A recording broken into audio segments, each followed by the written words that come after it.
Vanavond hebben we dus een proclamatie van de Limburgse tuinaannemer. De Limburgse tuinaannemer is dus een wedstrijd, een promotie voor het vak van tuinaannemer binnen de provincie Limburg, waar dat tuinaannemers hun kunnen en hun professionaliteit tentoonspreiden naar de buitenwereld.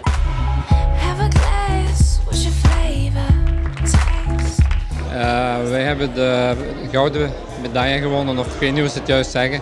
Dus de eerste prijs in bedrijfsgroen.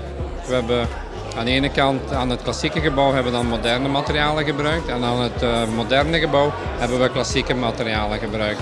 Dus en dat huwelijk is eigenlijk perfect verlopen. Het groen van het bedrijf moet niet alleen plezant zijn voor de werknemers, maar ook daar voor de bezoekers, voor de uitstraling naar het cliënteel en naar de maatschappij. Hè. Je leert van je collega's altijd wel iets. Die doet het zo, die doet het zo. Als je ziet naar de projecten, Bart Jansen bijvoorbeeld heeft dat afgemaakt met plat ijzer. Ja, dat was wel mooi. Eens kijken hoe dat hij doet.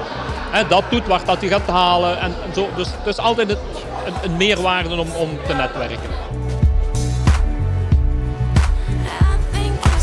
De meeste tuinaannemers die zich onderscheiden, die kwaliteit brengen, die eigenlijk noodzakelijk is om een beroep van tuinaannemer op een hoger niveau te tillen.